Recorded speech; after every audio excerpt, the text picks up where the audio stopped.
Pemirsa, pemerintah berencana menyiapkan pusat perawatan untuk mengobati warga Gaza yang menjadi korban perang. Rencananya pemerintah menyiapkan lokasi pengobatan tersebut di Pulau Galang, Batam, Kepulauan Riau.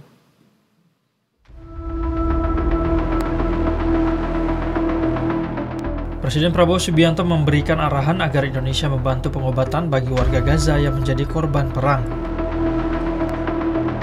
Kepala Kantor Komunikasi Presiden Hasan Nasbi mengungkapkan arahan Presiden Prabowo Subianto disampaikan saat rapat kabinet pada Rabu 6 Agustus. Pada Kamis 7 Agustus 2025, Hasan Nasbi menjelaskan pusat pengobatan bagi sekitar 2.000 warga Gaza yang disiapkan pemerintah berada di Pulau Galang, Batam, Kepulauan Riau. Pulau Galang dipilih karena fasilitas kesehatannya dinilai memadai dengan rumah sakit serta fasilitas pendukung yang dapat digunakan untuk merawat korban. Masih terkait dengan Gaza, Presiden kemarin juga memberikan arahan untuk Indonesia memberikan bantuan pengobatan untuk sekitar 2.000 warga Gaza yang menjadi korban perang, yang luka-luka, yang mengalami mungkin kena bom, kena reruntuhan dan segala macam, dan rencananya disiapkan pusat pengobatannya nanti di Pulau Galang, karena di Pulau Galang terdapat fasilitas rumah sakit, termasuk juga fasilitas-fasilitas pendukung lainnya yang bisa untuk mengobati sekitar 2.000 warga Gaza, termasuk juga nanti untuk menampung keluarga yang mendampingi korban-korban perang ini. Hasan menegaskan bahwa rencana ini bukan merupakan upaya evakuasi, namun misi kemanusiaan untuk memberikan perawatan medis sementara. Setelah menjalani pengobatan dan dinyatakan pulih, para korban akan dikembalikan ke Gaza. Dulu pernah tempat pengungsian, tapi juga pernah untuk pusat penanganan COVID waktu itu di sana. Jadi sebenarnya kalau dalam sisi keamanan dan kenyamanan warga itu bisa manageable lah, sangat manageable kalau di sana. Dan ini memang bukan evakuasi ya, ini untuk pengobatan. Jadi nanti setelah sembuh, setelah selesai pengobatan, mereka tentu akan kembali lagi ke Gaza. Hasan menambahkan Presiden meminta Kementerian Pertahanan dan Kementerian Luar Negeri untuk menyiapkan sistem tata cara dan prosesnya. Sementara Menteri Luar Negeri Sugiono mengatakan Pulau Galang dipilih karena fasilitas kesehatan yang sudah siap dan pernah dijadikan lokasi isolasi saat pandemi COVID-19. Menlu juga mengatakan pemerintah masih melihat kemungkinan alternatif tempat lain. Menlu menjelaskan upaya persiapan untuk mengobati warga Gaza ini terus dimatangkan. Menurut Sugiono, saat mengunjungi beberapa negara anggota Dewan Kerjasama Teluk, Presiden Prabowo menyampaikan bahwa Indonesia terbuka untuk merawat warga Palestina. Namun harus terlebih dahulu disepakati semua pihak, baik Palestina maupun negara-negara tetangganya.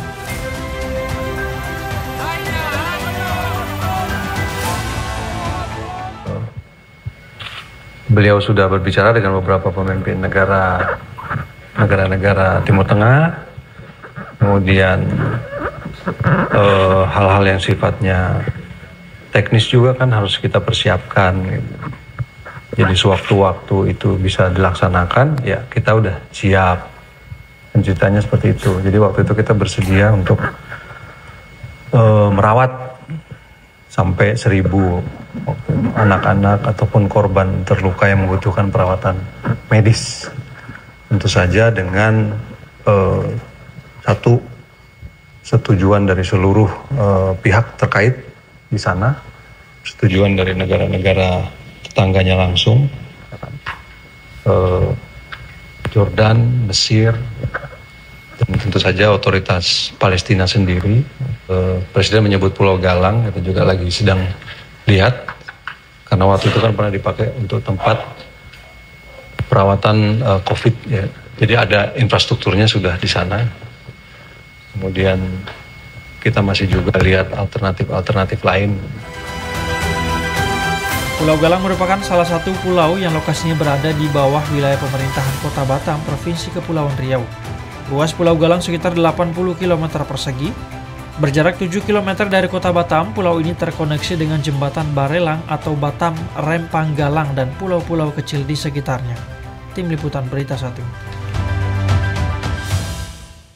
Bersama wacana membantu pengobatan warga Gaza yang menjadi korban perang mengemuka. Untuk membahas lebih lanjut, kita telah terhubung dengan Guru Besar Geopolitik Timur Tengah Visipol Universitas Gadjah Mada, Profesor Siti Mutia Setiawati. Kemudian bergabung juga relawan Maimunah Center Indonesia untuk Palestina, Mas Fikri Rofiul Haq. Kami juga menghubungi anggota Komisi 1 DPR RI Pak Oleh Soleh, namun nampaknya belum bergabung hingga saat ini. Saya akan sapa terlebih dahulu Prof Mutia, Mas Fikri. Ya Mas Said. Baik, sebelumnya terima kasih sudah bersedia meluangkan waktu bersama kami di Berita Satu Tamas. Sebelum saya meminta pandangan akademis dari Prof Mutia, saya ingin mungkin ke Mas Fikri terlebih dahulu yang melihat langsung seperti apa situasi di sana. Mas Fikri, apa tanggapan Anda berkaitan dengan rencana pemerintah ini? Iya, baik. Terima kasih Mas Said. Dan memang rencana dari Bapak Presiden Prabowo Subianto untuk mengevakuasi, maksud saya untuk merawat 2.000 para korban luka akibat yang dilakukan oleh pihak Zionis Israel ini sangat bagus sekali, karena kita lihat dari tetangga kita saja, Malaysia contohnya, ya sudah melakukannya terlebih dahulu dan mengevakuasi atau merawat korban-korban ini juga sangat menguntungkan sekali bagi masyarakat Gaza, karena kalau kita lihat situasi saat ini yang di lapangan, karena kita masih terus berkomunikasi dengan para staf lokal di sana, bahwa banyak saat ini rumah sakit ini tutup dan juga kekurangan obat-obatan serta kekurangan para tim medis, karena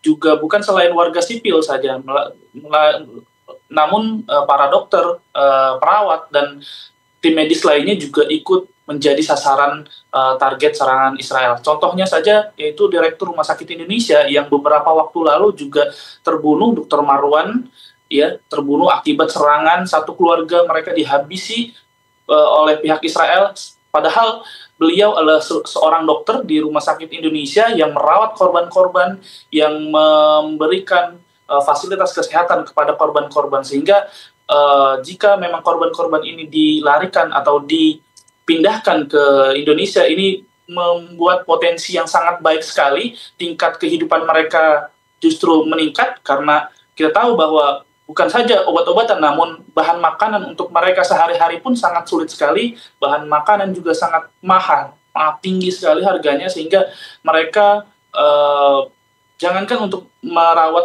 untuk berobat, mereka untuk mempertahankan diri dari mencari makanan saja sangat sulit sekali yang mereka rasakan di sana seperti itu. Mas Fikri, tapi kalau yang Anda saksikan di lapangan di sana begitu, seberapa mudah kita bisa membawa para korban perang dari Gaza untuk keluar dari Gaza saja ke Indonesia?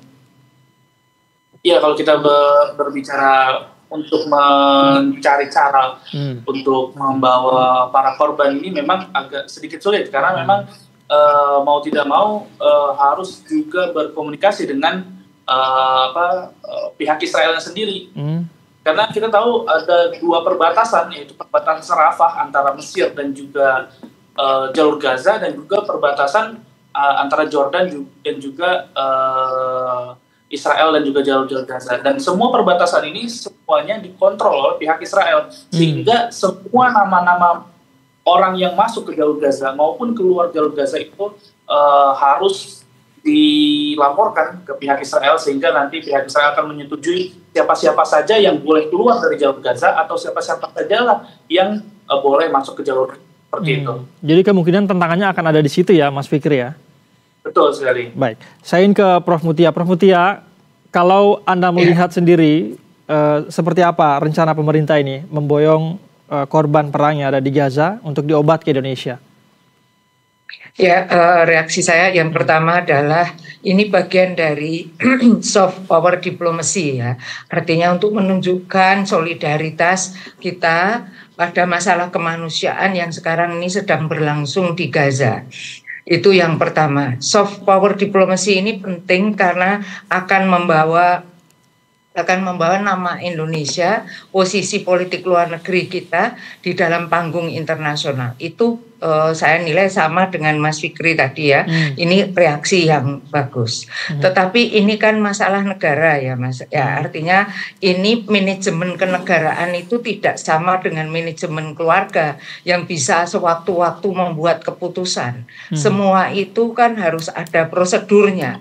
Kalau politik luar negeri ini, kalau bagian dari soft power diplomasi itu harus bagian dari politik luar negeri. Dan politik luar negeri itu syarat utamanya harus dirumuskan, Mas. Harus dirumuskan atau diformulasikan. Nah, formulasi politik luar negeri kita khusus untuk dukungan kita terhadap Palestina memang sudah ya, bahwa Indonesia dalam melaksanakan amanah dari Undang-Undang Dasar 45, pembukaan Undang-Undang Dasar 45 dan Undang-Undang Hubungan Luar Negeri, kita harus mendukung kemerdekaan Palestina. Tapi yang saya cermati amanahnya itu dukungan politik dan lebih kepada dukungan kemanusiaan ya, kemanusiaan yang selama ini sudah kita laksanakan, yaitu dengan membangun rumah sakit, kemudian memberi bantuan secara real, pakaian, makanan ya, yang pada waktu di bawah Presiden Jokowi. Kalau akan membawa mereka yang sakit ke Indonesia, apakah itu sudah disampaikan kepada DPR? Ya, itu yang saya belum melihat ya. DPR itu harus kemudian menyetujui ya. Kalau sudah menyetujui baru bisa diimplementasikan. Yang mengimplementasikan itu memang Kementerian Luar Negeri. Setelah Kementerian Luar Negeri akan melaksanakan, itu harus prosedurnya ada public diplomacy. Public diplomacy itu apa yang dilakukan pemerintah ini, dalam rangka apa, tujuannya apa, bagaimana pelaksanaannya, itu masyarakat harus diberitahu, masyarakat dalam negeri maupun masyarakat internasional. Seperti tadi Mas Fikri katakan, pasti ada reaksi dari negara-negara Arab sekitarnya, misalnya Mesir dan Jordan, kenapa Indonesia yang mengambil alih gitu ya. Jadi kita harus mendiplomasikan, mengkomunikasikan intinya kepada masyarakat internasional, khususnya masyarakat Timur Tengah, lebih khusus lagi adalah negara-negara tetangga Gaza, kepada masyarakat Indonesia yang akan menerima dampaknya. Ya pastilah kita akan menerima dampaknya, meskipun secara mungkin saya tinggal di Jogja tidak akan dampak langsung, tapi ini pemerintah harus mengeluarkan anggaran yang cukup besar untuk menerima 2.000 warga Gaza di Pulau Galang. Kemudian setelah itu baru tadi seperti telah dikatakan oleh Menlu Sugiono bahwa kita akan melakukan persiapan-persiapan. Yang dikatakan adalah hanya Pulau Galang itu sudah siap infrastrukturnya. Ya, ingat Pulau Galang dulu untuk memang pengungsi Vietnam yang relatif dekat, ya. Juga pengungsi Suriah yang dalam rangka mencari tempat itu di Australia, tinggal kemudian mampir ke Indonesia ya. Itu kita sudah punya pengalaman untuk menerima pengungsi itu. Tetapi kan tidak sesimpel itu untuk warga Gaza. Tapi tadi Mas Fikri sudah memberi gambaran. Untuk mengeluarkan mereka dari Gaza saja tidak mudah. Jarak Indonesia Timur Tengah itu penerbangan saja 12 jam minimal ya. Sekarang kalau yang sakit itu yang sakit seperti apa gitu ya. Sakitnya yang parah. Kalau sakitnya parah dibawa ke Indonesia rawan, karena perjalanan itu bisa banyak kemungkinannya. Kalau sakitnya ringan, kalau lukanya ringan, kenapa tidak dibawa ke Jordan atau ke Mesir? Kalau ringan gitu. Ya. Ini yang semua harus dipersiapkan oleh pemerintah. Kemudian yang berikutnya adalah koordinasi dengan UNHCR dan UNWRA, yaitu agensi PBB yang mengurusi pengungsi dan agensi PBB yang mengurusi pengungsi khusus untuk orang Palestina. Jadi itu harus koordinasi. Indonesia tidak mungkin bekerja sendiri. Tadi Mas Fikri juga sudah menyebutkan Mesir dan Jordan itu adalah dua negara utama yang harus diajak berkoordinasi selain UNHCR dan UNWRA. Baik, secara praktik memang tidak mudah begitu ya, Prof ya. Ada pertanyaan Prof Mutia tadi, apakah ini sudah disampaikan ke DPR? Kita akan langsung tanyakan. Ada Komisi 1 DPR, mitra Kementerian Luar Negeri sini, Pak Oleh Soleh. Pak Oleh Soleh, apakah ini sudah dikomunikasikan dengan Komisi 1 dengan terkait rencana ini? Selamat malam, Mas. Silakan, Pak Oleh Soleh. Pertanyaannya apa ya? Tadi nggak dengar. Apakah ini rencana untuk membawa para korban perang yang ada di Gaza ke Pulau Galang, Batam, ini sudah dikomunikasikan Kementerian Luar Negeri atau pemerintah kepada Komisi 1 DPR? Perlu diinformasikan bahwa sampai tanggal 14 ya kalau nggak salah, ini di DPR ini lagi masa reses. Kami karena saya sebagai anggota ya belum terkonfirmasi ya kepada anggota. Namun demikian saya punya sebuah husnudon ya yang baik.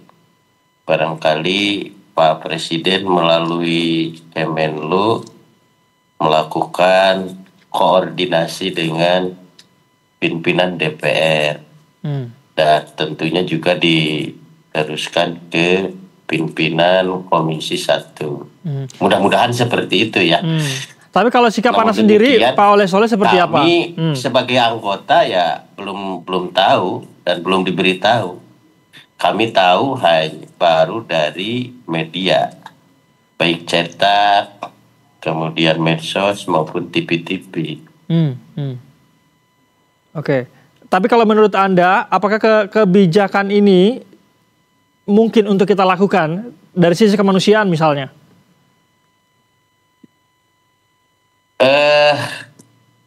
Tentu cukup sulit ya menentukan yes or no di dalam mengambil sebuah pertimbangan terhadap apa yang menjadi rencana pemerintah. Mungkin karena sisi kemanusiaan dengan sisi politik untuk kasus gajah ini cukup sulit untuk dipisahkan. Siapapun ya manusia, apapun latar belakangnya, pasti ada sebuah keibaan, ada sebuah care yang luar biasa apabila melihat yang lain menderita.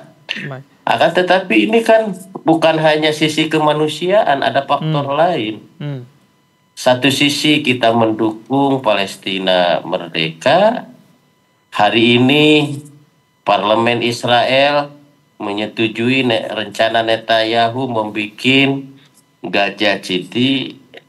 Lalu kalau misalkan kita memindahkan warganya dari Gaza ditarik ke Indonesia, apakah itu bagian daripada pesan bahwa Indonesia menyetujui rencana Netanyahu mencaplok Gaza?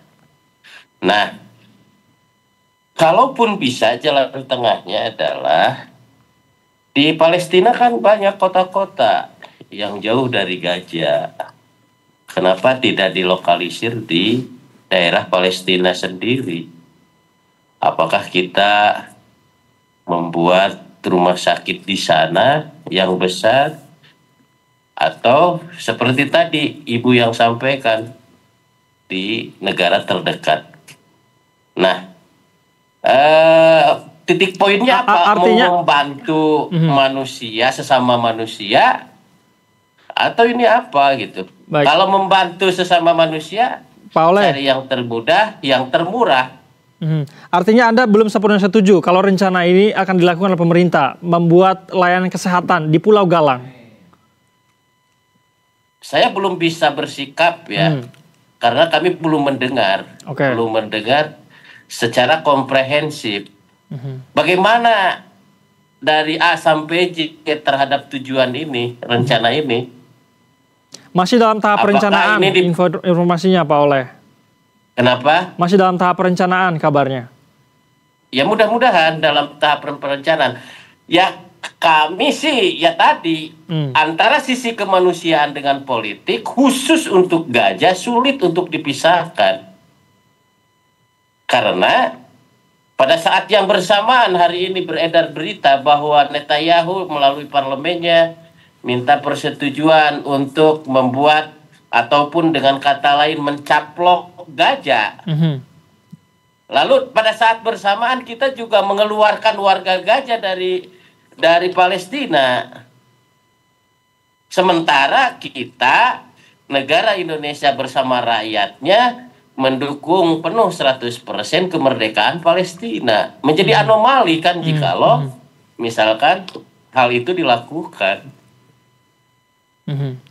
Baik, terlepas dari hal itu masih dalam tahap perencanaan begitu Pak Oleh. Cuma kabar yang menguat yang kita sudah dapat informasi pasti ini adalah Pulau Galang akan dijadikan sebagai tempat menampung nanti para korban perang di Gaza itu. Ini dikatakan oleh Menteri Luar Negeri Pak Sugiono. Kalau menurut Anda seberapa siap kita infrastruktur yang ada di Pulau Galang misalnya? Ini kan teknis ya, kalau ditanya siapa siap, apakah di Pulau Galang ada rumah sakit, lalu SOP-nya seperti apa, berapa lama dirawatnya, berapa biayanya, ya kita kan belum tahu. Kalau misalkan nanya teknis ya, belum tahu kami. Baik, belum dikomunikasikan secara rinci begitu ya Pak Oleh ya. Sejauh ini masih diumumkan kepada awak media berarti ini. Di Komisi 1 belum dapat informasi ini. Saya mau kembali ke Mas Fikri. Mas Fikri, kalau Anda, menurut penilaian Anda, tadi Anda sebelumnya mengatakan di Malaysia sudah melakukan ini, begitu ya, di awal, mendahului kita. Kalau di Indonesia sendiri, dengan ketersediaan infrastruktur yang ada di Indonesia, kemudian Anda merasakan langsung seperti apa, sulitnya keluar masuk di Gaza, seberapa mungkin kebijakan ini bisa kita implementasikan? Saya rasa kalau memang kebijakan ini diusahakan, insya Allah kita sebagai umat muslim ya, tentunya berprasangka baik terhadap Allah, bahwa insya Allah kebijakan ini akan bisa dijalankan. Karena kalau kita bisa merawat satu dari masyarakat Palestina saja, dan itu bukan kita juga bisa menyelamatkan misalnya keluarganya. Dan kalau tidak salah Mas Said ini korban ini bukan memang dievakuasi, tapi akan dikembalikan setelah mereka sudah pulih gitu. Artinya memang warga Gaza ini hanya dirawat di Indonesia, kemudian setelah mereka pulih mereka akan dipulangkan ke jalur Gaza, seperti itu kalau tidak salah saya tangkap ya. Dan seperti yang saya bilang tadi bahwa menyelamatkan satu nyawa dan menyelamatkan satu korban luka itu juga menyelamatkan keluarga mereka juga dari serangan yang sangat sadis saat ini yang berlangsung, dan juga mereka kesulitan untuk mencari bahan makanan, bahan obat-obatan dan lain-lain seperti itu. Dan contohnya aja saja saat ini ada di Mesir ada 100 kalau tidak salah 120.000 pengungsi yang dari Gaza di Mesir yang saat ini dirawat di Mesir. Dan mungkin kalau memang perencanaan merawat masyarakat Gaza di Indonesia ini cukup sulit, mungkin negara kita bisa fokus untuk membantu korban-korban perang masyarakat Gaza yang ada di Jordan maupun di Mesir. Yang seperti saya sampaikan, kami dapatkan data dari KBRI ya, di Mesir bahwa ada 120.000 warga Gaza yang saat ini dirawat di Mesir yang saat ini membutuhkan bantuan, karena ini bukan hanya saja membutuhkan bantuan dari negara, namun juga harus membutuhkan bantuan dari misalnya NGO kemanusiaan. Dan seperti yang dikatakan tadi Pak Oleh tadi benar, bagaimana kenapa kita tidak membuat rumah sakit.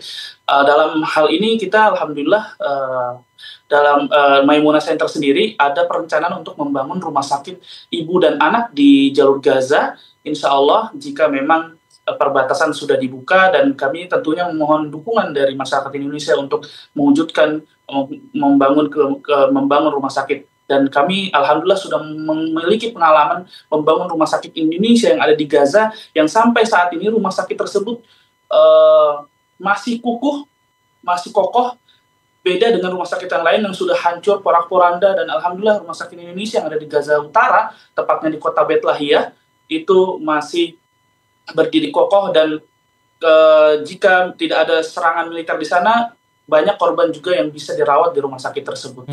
Mas Fikri, kalau tadi rumah sakit yang Anda sebutkan itu kondisinya saat ini seperti apa? Kapasitasnya seperti apa? Apakah sempat terjadi misalnya tidak bisa menampung karena banyaknya pasien misalnya? Seperti apa kondisinya saat ini, Mas Fikri? Rumah sakit yang di mana? Yang Anda sebutkan tadi, ya, rumah sakit Indonesia. Rumah sakit Indonesia yang ada di Gaza Utara, itu sejak 7 Oktober kami masih di sana ya, di Gaza, itu sampai kami evakuasi itu, rumah sakit itu menampung ratusan korban, dan juga ribuan pengungsi. Artinya rumah sakit ini bukan hanya saja melindungi atau merawat para korban, tapi juga menjadi tempat pengungsian bagi masyarakat yang ada di sekitar sana. Namun untuk saat ini karena pihak Israel terus melakukan serangan-serangan, bukan selalu serangan melalui udara saja, namun melakukan serangan darat juga. Beberapa kali rumah sakit Indonesia juga terkena serangan dari pihak Israel, di lantai 2, di lantai 3, dan lain sebagainya. Dan untuk saat ini karena ada operasi darat militer Israel di jalur Gaza bagian utara, sehingga rumah sakit Indonesia saat ini belum bisa berfungsi. Namun ketika nanti Israel menarik mundur pasukan dari jalur Gaza utara, atau lebih tepatnya di sekitar rumah sakit Indonesia, biasanya Kementerian Kesehatan Palestina itu langsung mengoperasikan kembali rumah sakit tersebut untuk merawat korban-korban yang ada di sana. Karena rumah sakit Indonesia ini rumah sakit terbesar yang ada di Gaza Utara. Mas Fikri, yang kalau tidak salah merawat 400.000 jiwa yang ada di Gaza Utara itu sendiri. Mas Fikri, jadi menurut Anda kebijakan yang paling konkret terdekat yang bisa dilakukan menurut Anda adalah mengoptimalkan rumah sakit yang sudah ada di sana, begitu ya? Ya, bisa saja kita mengoptimalkan rumah sakit ada di sana, atau kita membangun lagi rumah sakit baru di sana, ataupun kita membantu merawat atau menyalurkan donasi seperti misalnya pakaian ataupun obat-obatan atau bahan makanan itu terhadap masyarakat pengungsi yang ada di Mesir ataupun di Jordan. Itu perlu di. Baik. Saya mau ke Prof Mutia, tadi di awal Anda mengatakan bahwa ini adalah bentuk soft power diplomasi, begitu ya. Apa yang dicapai oleh Indonesia dengan mewacanakan kebijakan ini?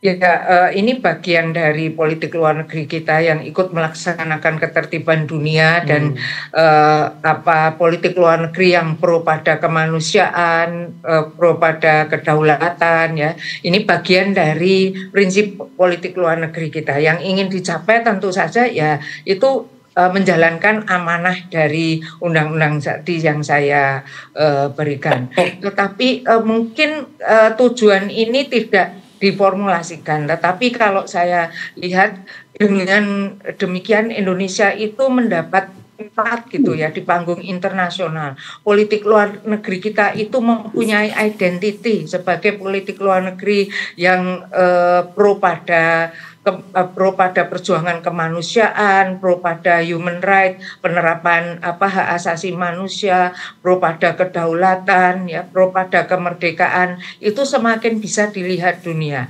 Tadi Mas Fikri ya, berita tentang Rumah Sakit Indonesia itu kan selalu disebut. Semua media massa internasional, kalau saya mengikuti Al Jazeera, CNN, ABC, BBC, semua Euronews ya, semua itu selalu kalau berita yang lalu ya sebelum dihancurkan itu menyebut Rumah Sakit Indonesia. Rumah Sakit Indonesia, saya belum dengar ada rumah sakit negara lain disebut gitu ya. Itu sudah orang itu mempunyai image yang baik ya tentang Indonesia yang sangat pro pada kemanusiaan.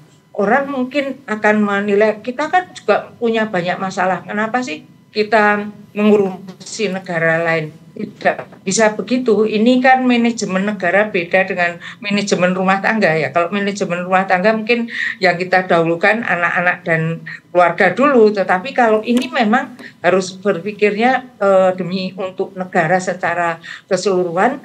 Kebijakan Indonesia ini memberi warna, memberi identitas politik luar negeri Indonesia, gitu Mas, yang saya lihat.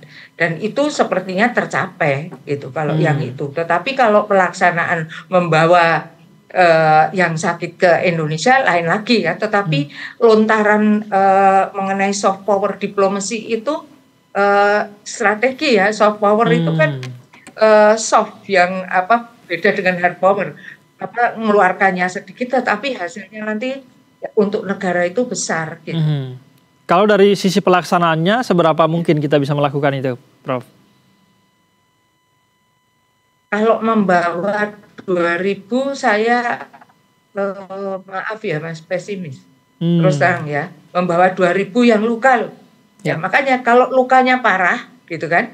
Kalau lukanya parah rawan dibawa ke Indonesia, di perjalanan bisa terjadi sesuatu. Kalau lukanya ringan lah, kenapa nggak dibawa ke negara Arab sekitarnya ya? Dan Indonesia itu tidak mungkin bekerja sendiri, Mas. Sekarang di zaman globalisasi ini, kita itu harus melibatkan institusi yang terdiri dari banyak negara. Kita kan punya organisasi kerjasama Islam OKI, ya di sana juga ada Liga Arab. Ya, juga ada kita yang kita menjadi anggota juga D8 ya, Development Aid. Kemudian di sana ada yang ekonomi itu GCC atau Gulf Cooperation Council atau Dewan Kerjasama Teluk.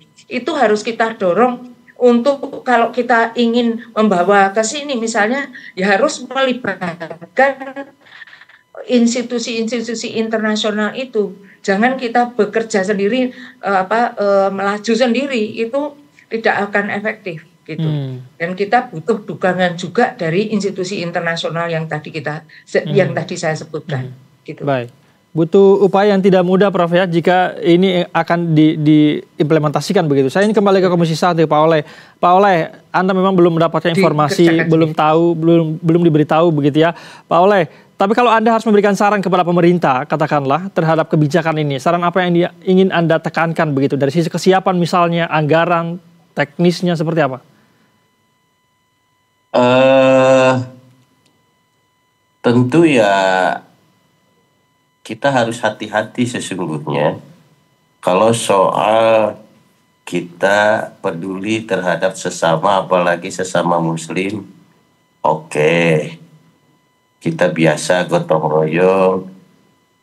Adat Indonesia ini kan ya satu jiwa, satu hati. Kan seperti itu. Hanya saja itu tadi, bahwasanya memindahkan warga Gaza keluar Palestina pada saat ini menjadi sebuah krusial yang berdampak pada message terhadap dunia. Nah, sementara hari ini negara-negara Eropa sudah declare mengakui negara Palestina. Tiba-tiba kita membawa warga Gaza keluar Palestina. Seolah-olah ini itu memvalidasi terhadap usulan Netanyahu terhadap rencana membuka Gaza City. Ada kata lain adalah pencaplokan ya, mau menghilangkan negara Palestina. Nah ini yang menjadi krusial maksud saya. Nah DPR mendukung 100%. Oke, kita melakukan sebuah tindakan nyata membantu warga Palestina, baik yang korban militer maupun korban sivil. Oke, ada gak cara lain selain dibawa ke Indonesia? Itu tadi di Israel kan ada tempat-tempat mungkin yang aman. Nah, tidak keluar dari Palestina. Kalaupun cari negara terdekat untuk bagaimana kita bisa bekerja sama dengan negara tetangga Palestina. Biayanya lebih murah. Betul gak? Teknisnya, operasionalnya lebih murah. ketimbang dibawa ke Jakarta. Kalau message-nya sebagai gerakan sosial kemanusiaan. Tapi kalau ada hal lain, ya saya belum bisa bersikap. Baik. Saya ingin kembali ke Prof. Mutia. Prof. Mutia, tadi menarik juga apa yang disampaikan oleh Pak Oleh begitu ya. Jangan sampai kita kemudian jika ini terlaksana, kita terseret dalam skenario geopolitik begitu ya, malah mendukung apa yang menjadi wacana PM dari Israel. Tanggapan Anda, Prof? Ya, jadi begini, melihat korban yang kita lihat ya sudah sangat di luar kemanusiaan. Saya sulit memahami Israel itu bisa setega ini gitu ya. Apakah kita akan bertahan? Kalau kita bertahan untuk di wilayah itu tuh dengan mengorbankan orang loh ini. Ya, memang secara organisasi internasional itu harus bersatu mengeluarkan dulu karena mereka itu sudah sangat menderita. Sudah bayangkan orang antre makanan ditembaki, kemudian makanan itu dilepas dari yang saya lihat berita tadi malam itu ya. Makanan itu diberikan oleh Israel sebetulnya. Bantuan makanan dari Israel itu ada, tapi dijatuhkan di satu wilayah yang itu pada menyangkut di gedung-gedung itu. Terus mereka pada naik untuk mengambil. Itu kan sudah menghilangkan kemanusiaan. Apakah kita akan mempertahankan wilayah ini dengan mengorbankan manusia demikian banyak? Itu harus ada kebijakan yang segera dan menyeluruh gitu untuk menyelamatkan sisa orang yang masih ada gitu. Juga Hamas ini apa sih maunya Hamas gitu ya? Kalau memang dia betul ketuduhan Israel menahan orang Yahudi dan kemudian tidak mau melepaskan, itulah kemudian Gaza dihancurkan.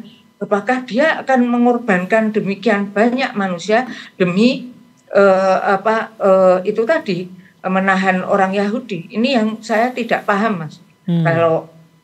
Kalau demikian ini, kalau menurut saya ada kita itu vakum pada orang yang mempunyai ide dan bisa diikuti oleh orang banyak dalam menyelesaikan masalah internasional ini.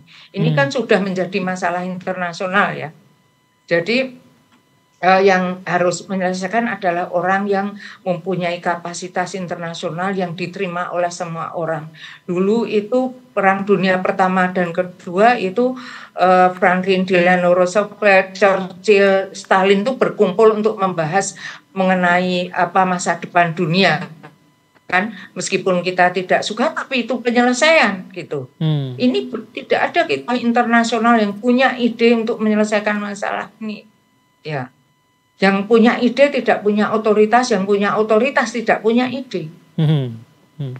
Gitu. Ini memerlukan betul-betul tokoh internasional yang bisa diterima oleh semua pihak begitu. Jadi ya harus mengeluarkan atau mempertahankan orang Palestina di dalam. Itu mempertahankan kita jelas mereka digempur terus-menerus. Kok kita tega membiarkan mereka seperti itu? Itu saja. Baik. Memang penyelesaian yang tidak mudah, tetapi harus dibuat keputusan. Baik, tidak mudah ya. Terakhir saya ingin ke Mas Fikri mungkin. Mas Fikri singkat saja, harapan apa yang ingin Anda sampaikan kepada pemerintah Indonesia terkait penanganan warga Gaza yang Anda saksikan langsung di sana? Singkat saja, Mas Fikri.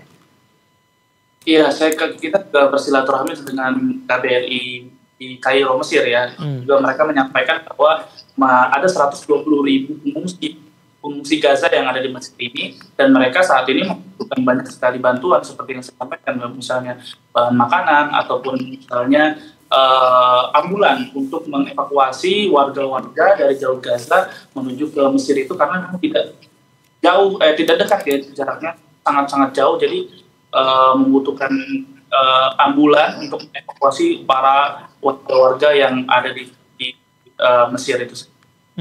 Baik, terima kasih banyak atas informasi yang Anda sampaikan, Mas Fikri, Prof Mutia, pandangan Anda, Pak Oleh Soleh, Komisi 1 DPR, kita akan nantikan seperti apa kemudian dinamika yang terjadi setelah ini begitu ya. Soft diplomasi power ini masih terus dilakukan begitu seperti yang Anda sampaikan tadi Prof Mutia. Terima kasih banyak sudah berbagi bersama kami di Berita Satu Tamu. Selamat malam, salam sehat selalu. Selamat malam. Selamat malam Mas Said. Terima kasih Pak Oleh Soleh, Pak Mas Fikri. Pemirsa Berita Satu Tamu masih akan kembali dengan informasi menarik lainnya, tetaplah bersama kami.